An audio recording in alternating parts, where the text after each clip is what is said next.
हुसैन के दुलारे, माँ देवी के प्यारे, प्रभु हुसैन के दुलारे। पारसनाथ आपके चरणों में हम सबका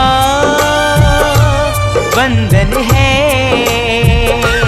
पारसनाथ आपके चरणों में हम सबका वंदन है।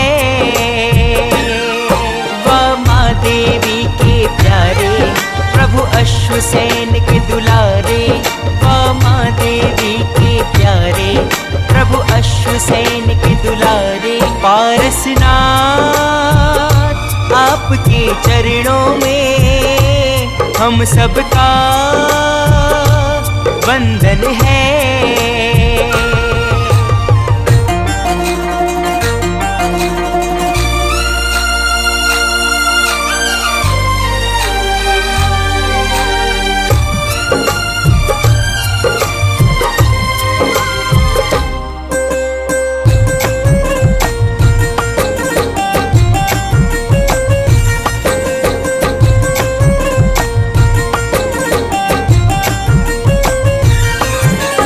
जलती अग्नि से नाग का जोड़ा तुमने बचाया।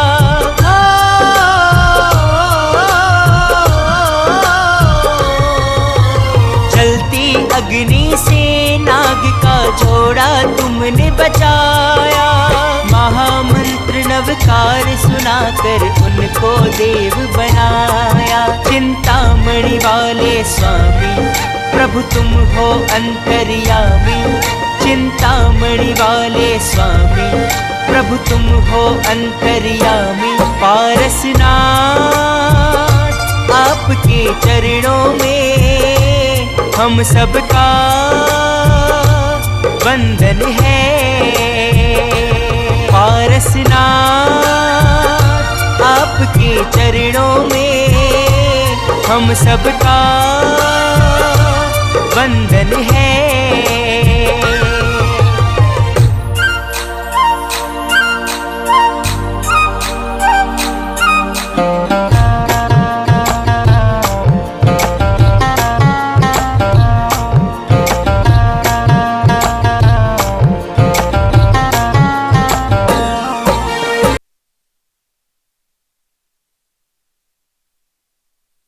और नमोकार महिला मंडल की मैं सभी नारी शक्ति से निवेदन करूंगा कि वो अपने कर कमलों से भगवान आदिनाथ के चित्र का अनावरण करें। श्रीमती मोनिका जैन जी जो ऋषभ जैन समाज की सांस्कृतिक मंत्री हैं वो आए और चित्र का अनावरण करें। श्रीमती मोनिका जैन जी प्रधान और स्थानकवासी जैन महासंघ के प्रधान हमारे बीच आए और महामंत्री वो आए। और मैं सभी से निवेदन कर रहा हूँ अपने नाम का त्याग न करें। मैंने एक सूत्र में सबका नाम ले दिया, समझ लीजिए। आप सभी आ जाएं और अपने कर कमलों के द्वारा चलो ज्ञान की गंगा बहाते चलो। श्री ऋषभ जैन समाज के अध्यक्ष श्री सुनील जैन जी का आत्मस्थ बनाकर के जैन हमारे जैन धर्म की शान पचलंगा वो पटका उनका बनाकर के उनका स्वागत करें। और मैं भाई अजय कुमार जैन जी के फोटोग्राफर होते हैं उनसे निवेदन करूंगा कृपया सुंदर सुंदर छायाचित्र अपने कैमरे में कैद करें ताकि हम सोशल मीडिया के माध्यम से आज ये प्रचार प्रसार भी करें कि जैन समाज का बहुत सुंदर कार्यक्रम हमने यहाँ आयोजित कि जैन समाज की शान है बदानी पटका। ये जो पूरी समाज आपको सम्मान है। तालियों में जाकर के अभिनंदन करें, स्वागत करें। हमारे बीच में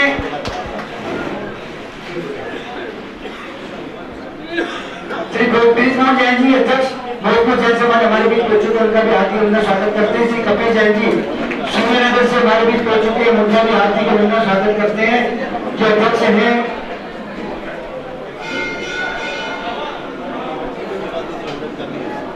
श्री श्वेतांबर स्थानकवासी जैन युवा संघ यमुना पार के हम उनका भी हार्दिक अभिनंदन स्वागत करते हैं। उनके सभी साथी श्री सौरभ जैन जी का, उनकी पूरी कमेटी का और शंकरा की कड़ी को आगे बढ़ाते हुए दिल्ली प्रदेश की हमारी मंत्री श्रीमती सारिका जैन जी उनका स्वागत के लिए आमंत्रित करूंगा। श्रीमती वो आए और आपस में जाकर के उनका सम्मान करें, स्वागत करें। श्रीमती मोनिका जैन जी।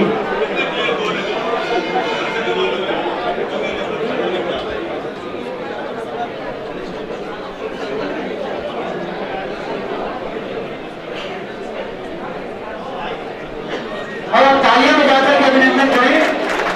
आपकी तालियां जनता पार्टी में जैन समाज का नेतृत्व करती है मंत्री के रूप में श्रीमती सारिका जैन जी, हम उनका हार्दिक अभिनंदन स्वागत करते हैं। हमारे बीच में श्री कैलाश जैन जी, जो मैंने अभी बताया, उनका परिचय दिया। अब श्री विजेंद्र कुमार जैन जी करेंगे जो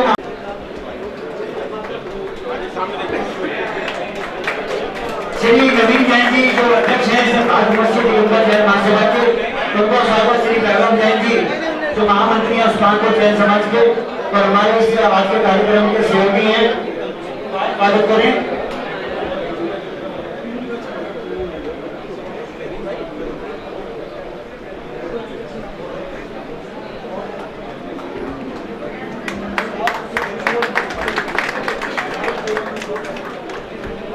और श्री विजय कुमार जैन जी, इंजीनियर विजय कुमार जैन जी जो उप प्रधान है यमुनापाल जैन समाज के, उनका स्वागत के लिए अमित जैन जी से निवेदन करूंगा कि अंगवस्त्र बनाकर के उनका स्वागत करें, सम्मान करें। श्री चमनलाल जैन जी से मैंने निवेदन किया और श्री जैन जी कृपया मंच पर आकर अपना स्थान तैयार करें। आप प्रधान है, समाज का नेतृत्व करते हैं इतनी बड़ी जैन समाज का। आओ ना। श्री मदन सिंह जैन जी भी आ जाओ।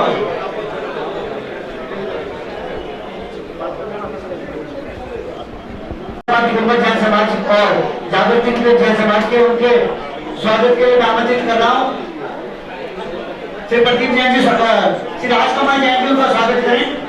श्री अमित जैन जी का जो अध्यक्ष है गोविंद विहार जैन समाज के, एक बार तालियां बजाएं। बहुत दूसरे पंचकार्य उन्होंने संपन्न कराया है।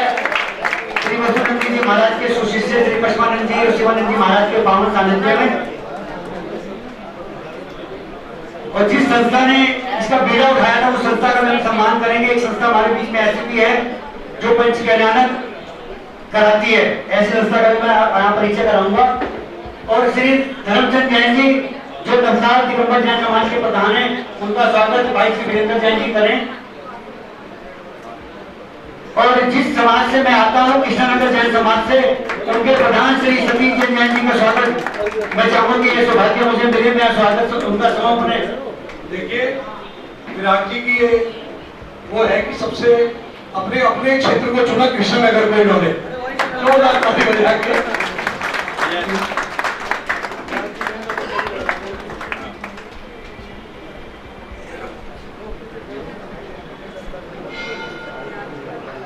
श्री चमनलाल जैन जी जो प्रधान है राजगढ़ जैन समाज के, स्वास्थ्य अनुकूल नहीं था क्योंकि मेरे फोन के निवेदन पर यहाँ पहुंचे हैं। उनका स्वागत के लिए मैं आमंत्रित कर रहा हूँ श्री वैभव जैन जी को, जो आए उनका स्वागत करें।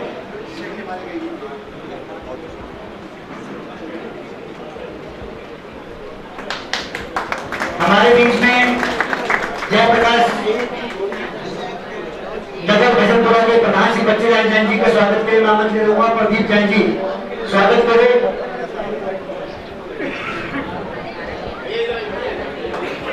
मंच पे आए आकर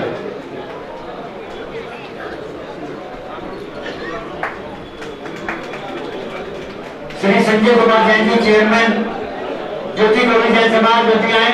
देखिए ये जो जैन समाज का ये हम भी कर रहे स्वागत। जिनेंद्र बाबू आप लोगों को यहाँ पर खींच के लाए हैं।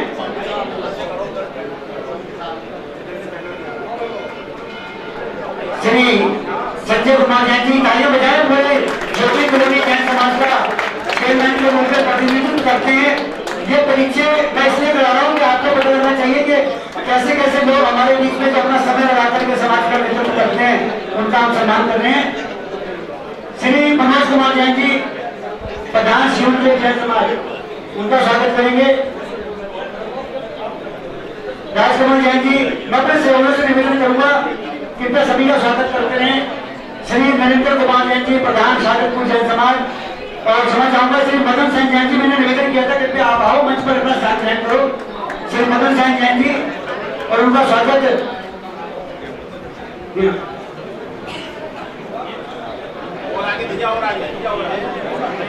मदन जैन जी का स्वागत करें। वैभव जैन जी,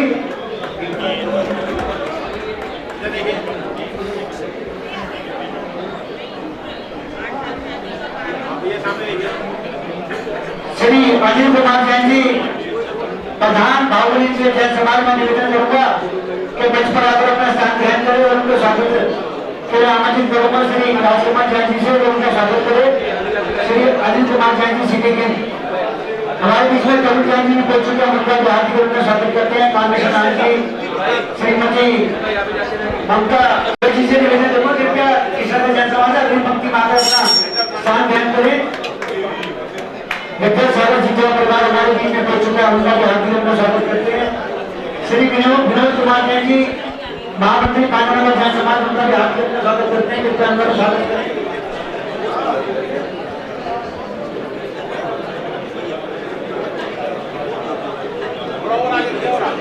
श्री ब्रिज राम जैन जी, प्रधान मजदूर जैन समाज, वो भी हमारे बीच पहुंच चुके हैं। उनका भी उनको आमंत्रित करना वो आगे आए, उनका स्वागत करें हमारे सभी सहयोगी कार्यकर्ता।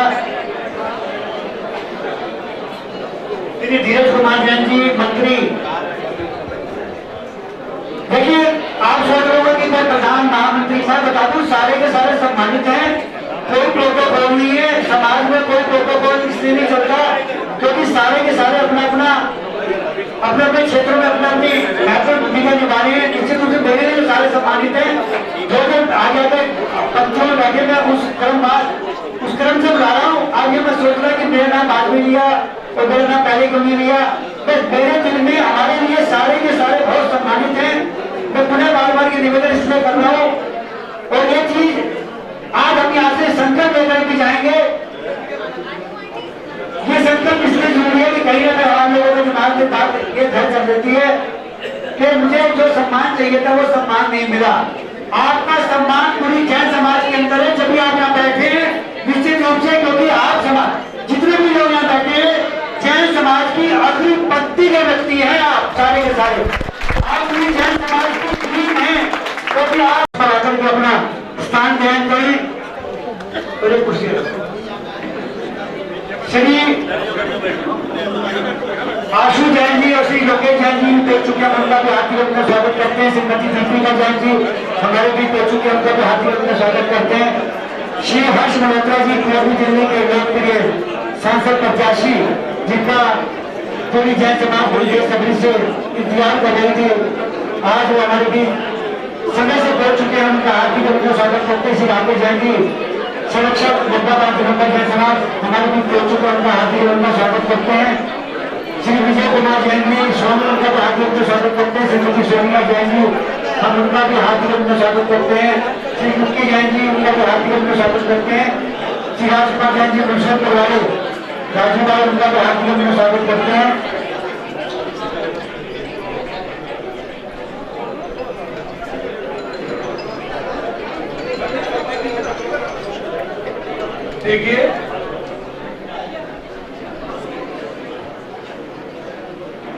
देखिए समय का अभाव है। हर्ष मल्होत्रा जी हमारे निवेदन पर उपस्थित यहाँ हुए हैं और आज एक बहुत ही अच्छा सहयोग है कि सभी जैन समाज जमुना पार में जो कर्मठ संस्थाएं हैं जो अपने अपने क्षेत्र में अनुकरणीय कार्य कर रही हैं, उनका परिचय और सम्मान किया जाएगा। इसलिए मैं जो सम्मान की श्रृंखला है, जो जहाँ पर हमारे अतिथि बैठे हैं उसी स्थान पर उनको पटका बजाकर उनका सम्मान करें। मैं आदरणीय श्री हर्ष मल्होत्रा जी का ध्यान आकर्षित करना चाहूंगा कि जितने भी महानुभाव सारी संस्थाओं का नेतृत्व करते हैं। आज हमने यमुना पार जैन समाज की जितनी भी संस्थाएं हैं पूर्वी दिल्ली की, उन सभी संस्थाओं को आमंत्रित किया है। आपके हमारे जितने भी सहयोगी हैं, श्री विजेंद्र जी और राकेश जी, सभी सहयोग करेंगे इसमें।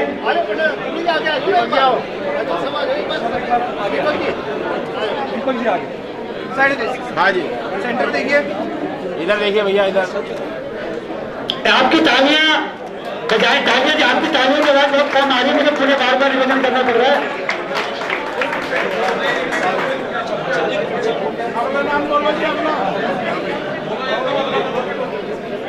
शाहजहां जिनका हम सम्मान कर रहे हैं वो अपना स्थान ग्रहण करें। हम हर्ष मेहता जी का उद्बोधन भी सुनेंगे। उसके बाद भरत जैन जी नवी शादरा से कृष्णानगर में निवास स्थान, हम उनका भी हार्दिक उनका स्वागत करते हैं। स्वायत्त युवा कला पूरी कमेटी के साथ अजय संदीप जैन जी जो हर सप्ताह में आनी जैन जी इंजीनियर वरिष्ठ उपप्रधान हमारे बीच पहुंच चुके हैं, उनका भी हार्दिक उनका स्वागत करते हैं। भैया भैया भैया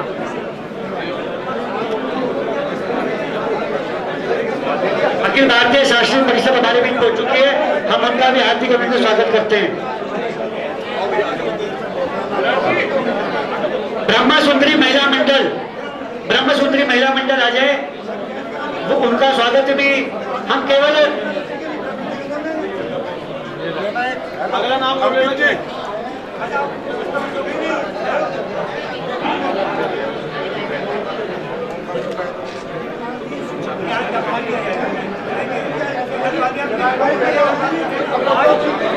भी कार्यक्रम को सुचारू रूप से चलने दें। अब मैं जैन एकता मंच ब्रह्म सुंदरी ये इनको एक पर्चा देना है, पर्चा देने में आप पर्चा दे दीजिए, एक पर्चा देना है इनको।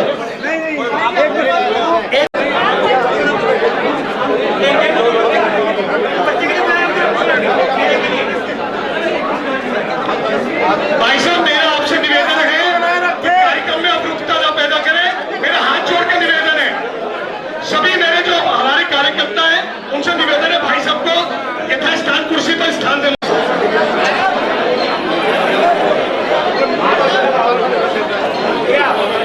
कोई भी बिना नाम लिया मंच पर आए। बिना मंच पर मेरा सभी अतिथियों से निवेदन है कि बिना नाम लिए आप रहे, सबका सम्मान किया जाए। मैं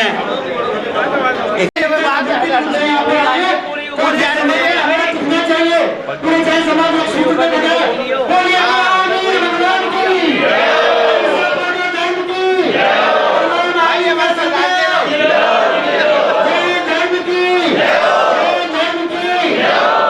देखिए, मैं केवल हर्ष मेहता जी से अपनी जो महिला मंडल आई उनका स्वागत कराऊंगा और हमारे जो जैन समाज के शीर्ष नेतृत्व के रूप में जो मंदिर कमेटियां हैं उनके माध्यम से सभी संस्थाओं का स्वागत किया जाएगा, अभिनंदन किया जाएगा।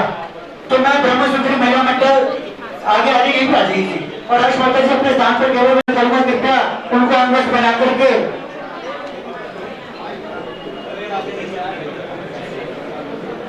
मोनिका जैन जी रूबी जैन से निवेदन करूंगा इन सभी महिलाओं को जो ब्रह्मसूत्री महिला मंडल के रूप में हमारे बीच उपस्थित है। भगवान आदिनाथ की पुत्रियां ब्रह्मसूत्री, इतना सुंदर संस्था का नाम हमारे बीच में एडवोकेट एम.के. शर्मा जी जो जैन समाज की कई मंदिर कमेटियों का कार्य देखते हैं, कानूनी रूप से उनका हार्दिक में स्वागत करते हैं। और श्री आचार्य आदि सागर अंकलिकर दिगंबर जैन महिला मंडल अध्यक्षा श्रीमती श्रेयलता जैन जी, उपाध्यक्षा श्रीमती शशि प्रभा जैन जी, मंत्री देवबाबा जैन जी, कोषाध्यक्ष सिंधु जैन। हाँ, और उसके बाद ऋषभराज जैन समाज की युग दृष्टा महिला मंडल भी आ जाए। उसके बाद आदि सागर दिगंबर महिला मंडल के बाद एक बार तालियां बजाएंगे महिलाएं।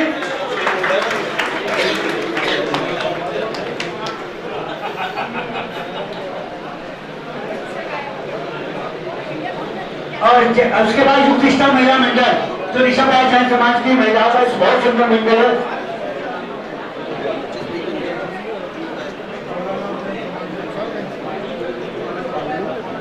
जैन पाठशाला ऋषभराज छोटे छोटे बच्चों को धर्म के संस्कार देकर के पूरे विश्व में फैला सके।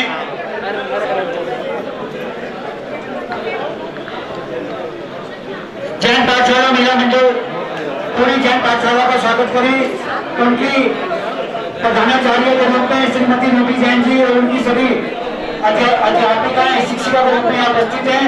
मैं हर्ष मेहता जी को बताना चाहता हूँ कि हर्ष मेहता जी ये ऐसे ऐसे संस्थान हैं जो अपने क्षेत्रों में ये महिला शक्ति जो अपने परिवार का भी ध्यान रखती है और अपने समाज का भी ध्यान रखती हैं। एक बार ऐसे नारी शक्ति के लिए तालियां बजाकर के अभिनंदन करें, स्वागत करें आप सभी।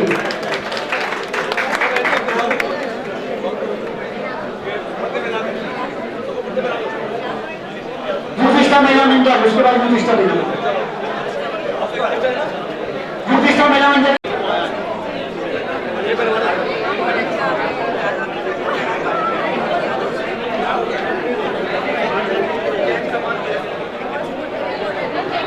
जैन पाठ जी के नेतृत्व में मैं सभी से निवेदन करूंगा कि अपना स्थान ग्रहण करें। मनोज जैन जी, दीपक जैन जी और विनोद जैन जी और नितिन जैन जी, इनको अपना स्थान ग्रहण करें पीछे। हमारे महामंत्री श्री संजय जैन जी, उनके पूरी कमेटी का हार्दिक अभिनंदन स्वागत करते हैं। आपका मंडल कहाँ है? राष्ट्रीय जैन एकता मंच महिला मंडल।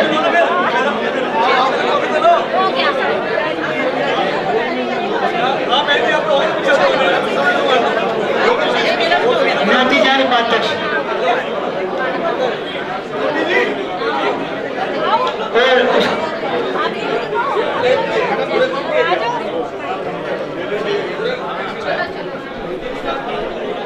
निकात महिला मंडल, उसके बाद क्या है निकात महिला मंडल कोलमपुरी से।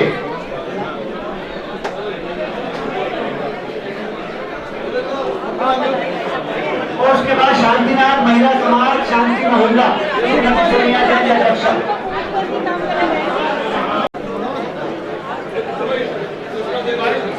श्रीमती कृष्णा जैन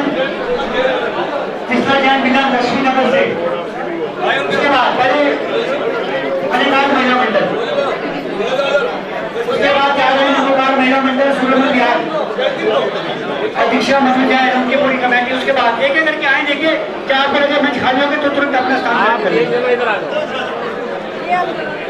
बस सामने देखिए आप।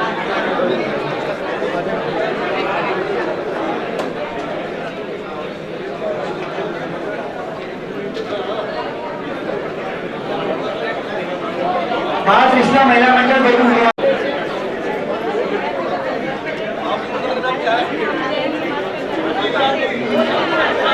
श्री शांतिराम महिला मंडल शांति मोहल्ला।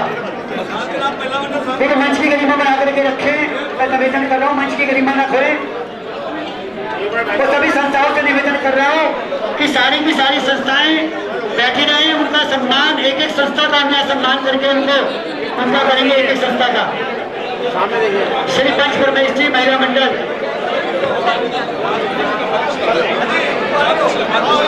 जैन चैरिटेबल और धान्य नमोकार महिला मंडल आ जाए फटाफट। और जय भगवान जी को पुष्प कुछ देकर के लोग समाज के काम में लगी हैं, जिसके कारण से यहाँ पर संस्था ने प्रशस्ति पत्र भी दिया। ये भी बहुत साधुवाद की बात है। और ये मैं समझता हूँ कि जो जैन समाज के जैन धर्म की जो रीतियां हैं, ये उसका ही परिणाम है कि केवल पुरुष ही नहीं, हमारी मातृशक्ति भी समाज के काम में लगी है। मैं आप सबको वंदन करता हूँ। सबसे पहले तो मैं आप सबका बहुत बहुत आभारी हूँ, विशेष तौर से जिन्होंने आज ये सब ऑर्गेनाइज किया और सब लोग यहाँ पहुंचे हैं। मंच पर बैठे हुए सभी वरिष्ठजन, 25 मई को दिल्ली में चुनाव है। चुनाव आदरणीय टीकम चंद जी मेरे टीचर रहे हैं, मेरे गुरु हैं। Once teacher is always a teacher. और मैं अपनी बात कहूं उससे पहले मुझे ये मालूम है, जब मैं मेयर था या जब मैं समाज के काम में लगा रहता हूं, मैं एक देहदान और अंगदान के विषय पे भी पिछले 26 वर्षों से काम करता हूं। तो उस पर भी मेरे को आदरणीय टीकम चंद जी का आशीर्वाद चाहे फोन पे मिले, चाहे ये कह के मिले कि मेरे से मिलके जाओ, मैं उनके पास लगातार उनका आशीर्वाद लेता रहता हूँ। और मुझे अचानक ही आज उन्होंने स्वयं यहाँ आके मुझे आशीर्वाद दिया है, मैं अभिभूत हूँ। 25 मई का चुनाव है। ये चुनाव पिछली बार के जो 2014 और 19 के चुनाव से अलग चुनाव है। अलग इस तरह से है कि एक तरफ राष्ट्रभक्त लोग हैं और दूसरी तरफ देश को तोड़ने वाले लोग हैं। प्रधानमंत्री नरेंद्र मोदी जी ने पिछले जो 10 वर्षों में किया, उससे आज देश का सम्मान पूरे विश्व में एक बहुत ऊंचाई तक पहुंचा है। चाहे वो कोविड के समय में फ्रंट से लीड करना हो, अमेरिका जैसे देश ये निर्णय नहीं कर पा रहे थे कि लॉकडाउन लगाएं या नहीं लगाएं। लॉकडाउन बहुत महत्वपूर्ण था, जरूरी था उस समय, क्योंकि कोविड के वायरस का साइकिल ब्रेक करना जरूरी था। साइंटिस्ट के अकॉर्डिंग भी लॉकडाउन लगना चाहिए था कि जो कोविड से इन्फेक्टेड हैं, जिनको पता भी नहीं लग रहा, वो लोग भी समाज में जब विचरण करते हैं, आते हैं, जाते हैं, तो अनजाने में वो कोविड फैला रहे थे। जिनको कोविड हुए 2 दिन हुए और सिम्टम नहीं आए, जब सिम्टम आएंगे तो व्यक्ति अपने आप हॉस्पिटलाइज होगा, क्वारंटाइन होगा। लेकिन इसलिए साइंटिस्ट के अकॉर्डिंग लॉकडाउन लगाना जरूरी था। लेकिन लॉकडाउन का मतलब हर चीज बंद, हर चीज ठप, व्यापार, इंडस्ट्री, छोटी रेडी वाले से लेकर के बड़े इंडस्ट्री, सभी दुकानें, व्यापार, अर्थव्यवस्था बिल्कुल जीरो और बंद। अमेरिका ये हिम्मत नहीं कर पा रहा था, क्योंकि उनका तो सब कुछ इकोनॉमी पे चलता है। वो तो आज जो अपनी प्रभुसत्ता पूरे विश्व में चलाते हैं, डॉलर के बेस पे चलाते हैं। पर नरेंद्र मोदी जी ने निर्णय लिया कि मेरे देशवासियों के लिए पहले जान है, फिर जहान है।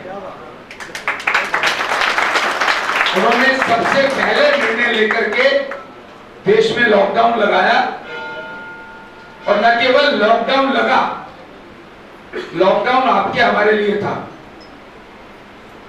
सरकार के मंत्रियों के लिए, सरकारी ब्यूरोक्रेट्स के लिए लॉकडाउन नहीं था। वो दुगनी गति से काम करना शुरू किया। उन्होंने लॉकडाउन के साथ ही मंत्रियों की बैठक बुलाई और ब्यूरोक्रेट्स को कहा कि मुझे सबसे पहले 9 महीने के अंदर अंदर देश में वैक्सीन चाहिए।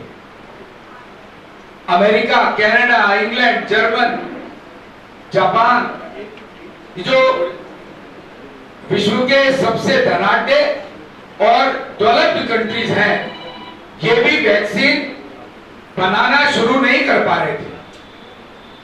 पर प्रधानमंत्री जी की इच्छा शक्ति और सबसे बड़ी बात कि उनको अपने देशवासियों के प्रति दर्द कि आज मेरे पे जिम्मेदारी है, तो मुझे इस समय फ्रंट से लीड करके इनकी जान बचानी है। 9 महीने में उनके कुशल नेतृत्व में वैक्सीन बनती है, 2 वैक्सीन बनती है। 140 करोड़ देशवासियों को बिना किसी भेदभाव के, जाति, धर्म, पंथ, समुदाय, सबको 2-2, 3-3 वैक्सीन की डोज लगती है और बिल्कुल स्मूथली लगती है और कोई खर्चा भी नहीं होता।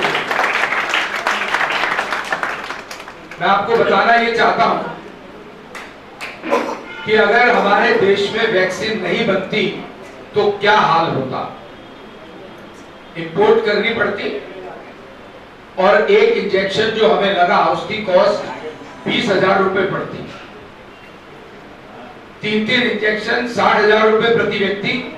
एक परिवार में 4-5 जन, 3 लाख, 3.5 लाख। एक मध्यम वर्गीय परिवार के लिए भी कोविड के समय में 3 लाख रुपए निकालना बहुत मुश्किल काम था।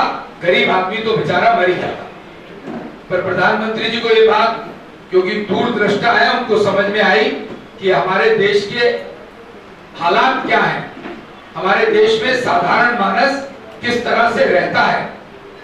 इस कारण से उन्होंने न केवल देश के 140 करोड़ लोगों को वैक्सीन लगी, 168 कंट्रीज में भी भारत की वैक्सीन गई है।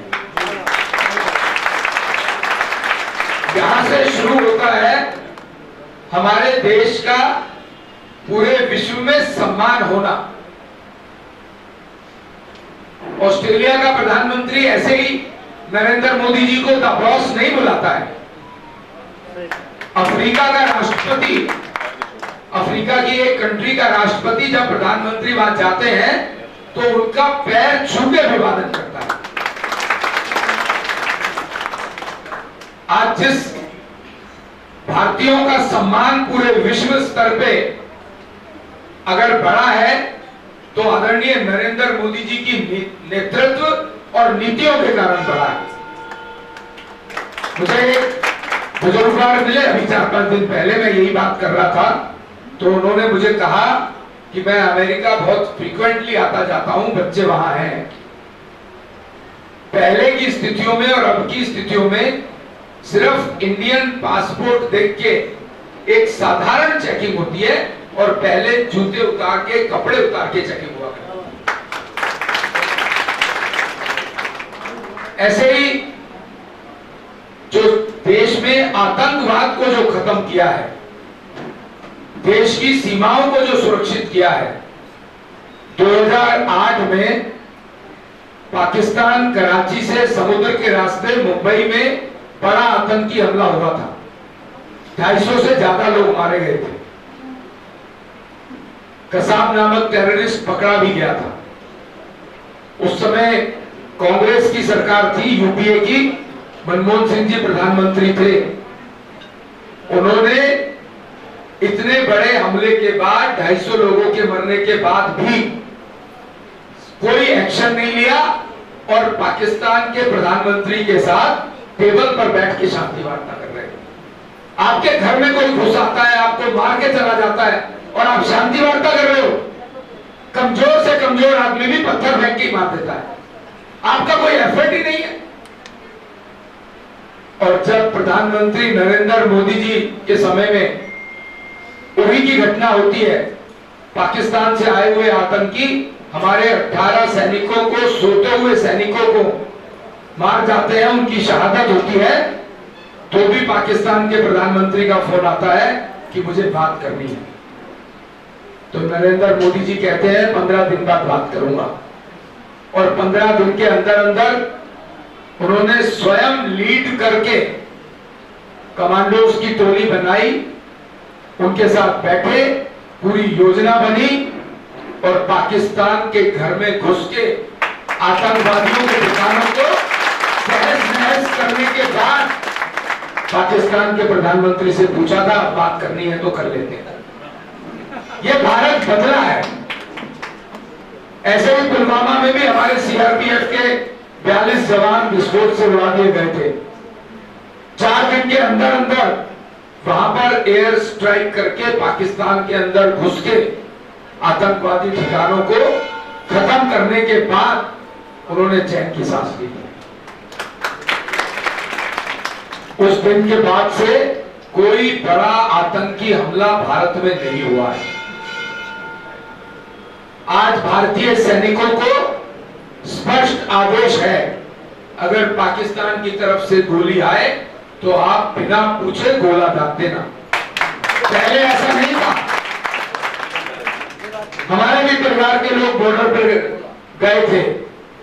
मेरा एक बहुत क्लोज दोस्त ब्रिगेडियर था, उनकी जबानी बता रहा हूं कि उस समय वहां से क्रॉस बॉर्डर फायरिंग होती थी, रोज अखबारों में आता था, लेकिन हमारे जवानों को गोली खाने का ही अधिकार था, गोली मारने का अधिकार नहीं था।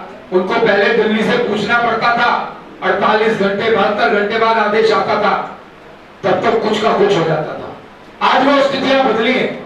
उसके कारण से सैनिकों का सम्मान भी बढ़ा है और देश के अंदर ये वातावरण भी बना है, भयमुक्त वातावरण हुआ है और कोई बड़ी आतंकी घटना नहीं हुई। इसीलिए मैंने कहा कि इस बार का चुनाव देश को सुरक्षित करने का चुनाव है।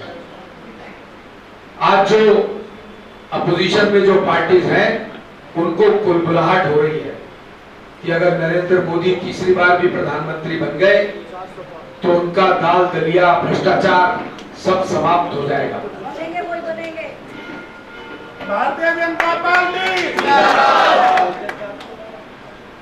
कांग्रेस, आम आदमी पार्टी मैं डंके की चोट पे कहता हूं और लगातार कह रहा हूं 1.5 महीने से, ये वो लोग हैं जिन्होंने केवल और केवल अपने लिए काम किया है और अपने लिए भ्रष्टाचार किया है।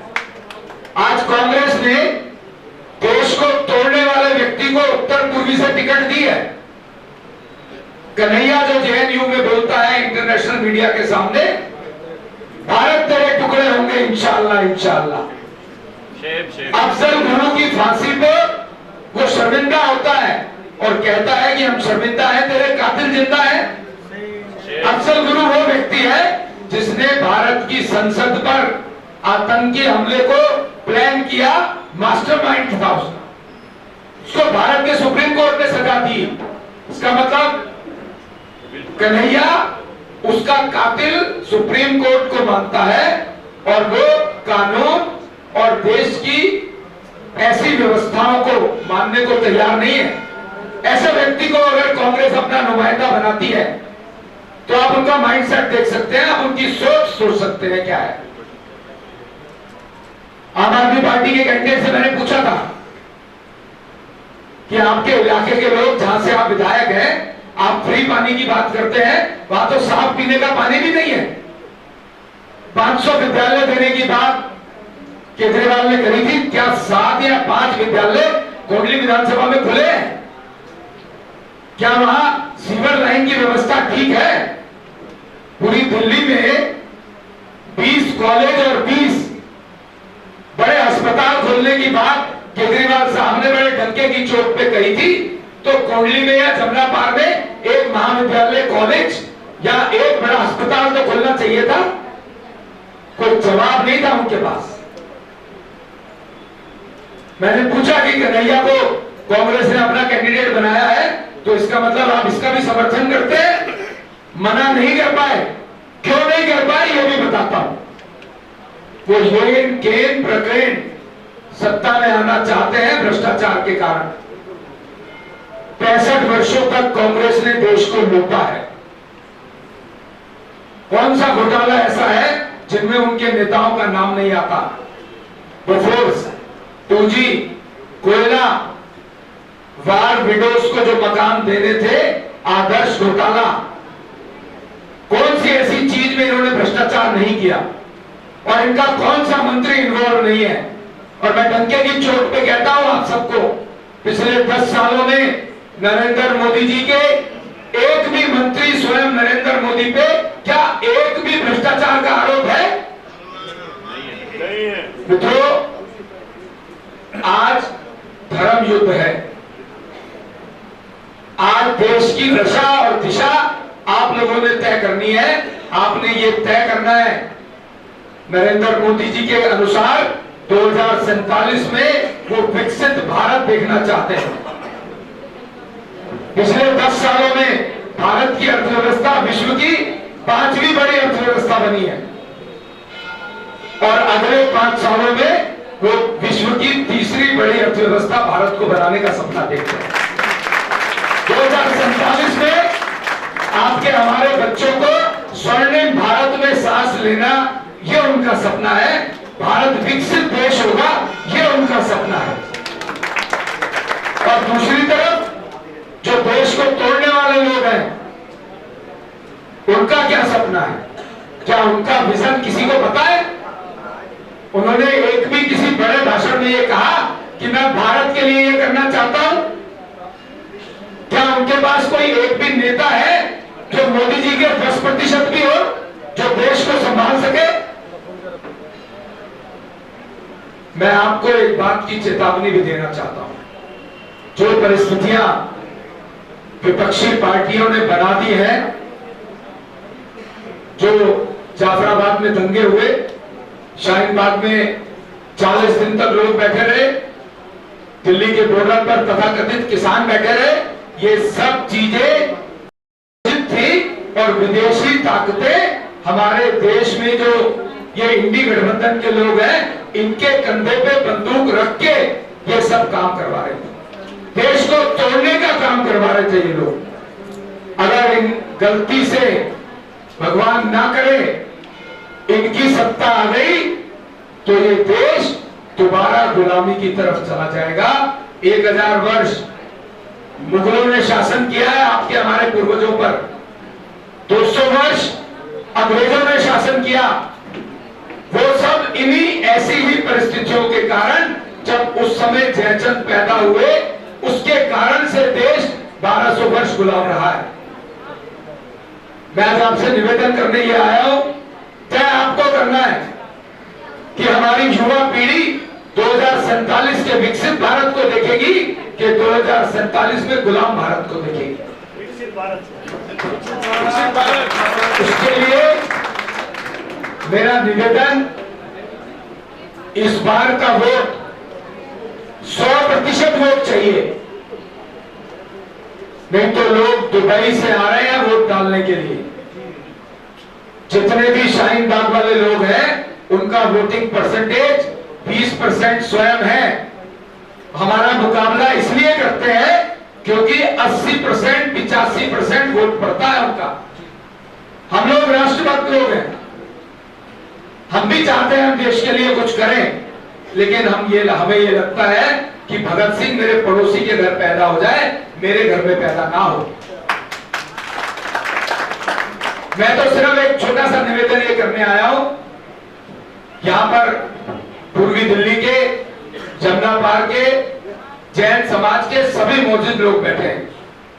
मातृशक्ति यहां बैठी है। सिर्फ अपनी गली, अपना मोहल्ला, अपना ब्लॉक समाज के माध्यम से कहिए, या जब आप सुबह मॉर्निंग वॉक करने जाते हैं 8-10 लोगों का ग्रुप हर व्यक्ति का होता है। माताएं बहनें कीर्तन मंडली में होती हैं, मंदिर जी में आती हैं, कितनी पार्टीज हैं। सिर्फ इतनी बात कहिए कि अगर देश को गुलामी से बचाना है तो इस बार हर व्यक्ति को, हर युवा को, हर मातृशक्ति को अपना वोट देना होगा, क्योंकि इस बार का वोट राष्ट्र के नाम है, देश के नाम है, हमारे बच्चों के नाम। अब एक और बात, ये तो मैं आपसे अपील करने आया हूं कि इस बार 100% वोट की तरफ बढ़िए, नहीं तो देश की सुरक्षा को खतरा है। एक बात जो आदरणीय अरविंद जी परेशान हो रहे थे, उनको नहीं कहने दी जा रही थी, उनको लग रहा था बाद में कहेंगे, मैं उस विषय में भी आपका ध्यान दिलाना चाहता हूं। देखिए, भारतीय जनता पार्टी के लोग, चाहे वो नरेंद्र मोदी हो, चाहे हमारे जैसा कार्यकर्ता हो, चाहे छोटे से छोटा कार्यकर्ता हो, धर्मपरायण लोग हैं।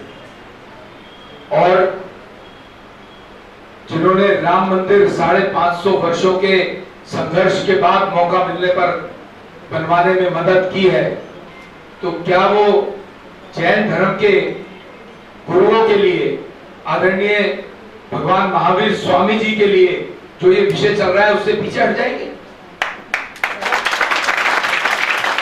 आप लोगों को ध्यान होगा, मैं भी उस विषय में था जब बड़ा विषय आया था, तो आदरणीय प्रधानमंत्री जी तक बात गई थी। भूपेंद्र यादव जी ने उसको फ्रंट से लीड किया था। आप में से भी बहुत से साथी उनसे मिलने गए थे और रास्ता निकालने की पूरी कोशिश हुई थी। मैं अभी भी आप लोगों को विश्वास दिलाता हूं, बिना किसी बात किए विश्वास दिला सकता हूं कि भारतीय जनता पार्टी का शीर्ष नेतृत्व देश में सनातन धर्म, जैन धर्म, बौद्ध धर्म, सिख धर्म, भारत का जो संविधान है वो सेकुलरिटी की बात करता है। और भारतीय जनता पार्टी और हमारी सरकार अपने संविधान को अक्षरश मानने वाले लोग हैं। तो इसलिए जैन धर्म, तो हम लोग जैन धर्म ही हैं, जो लोग अहिंसावादी हैं, जो लोग झूठ नहीं बोलते हैं, जो लोग जनता की सेवा करते हैं, यही तो जैन धर्म की नीतियां हैं, यही जैन धर्म की शिक्षाएं हैं। तो इस बात से पीछे कैसे हट सकते हैं? मैं आदरणीय वीरेंद्र जी को विश्वास दिलाता हूं, इतनी बड़ी सभा में मैं स्वयं इस विषय को लीड करके जहां तक भी जाना होगा लेकर के जाऊंगा।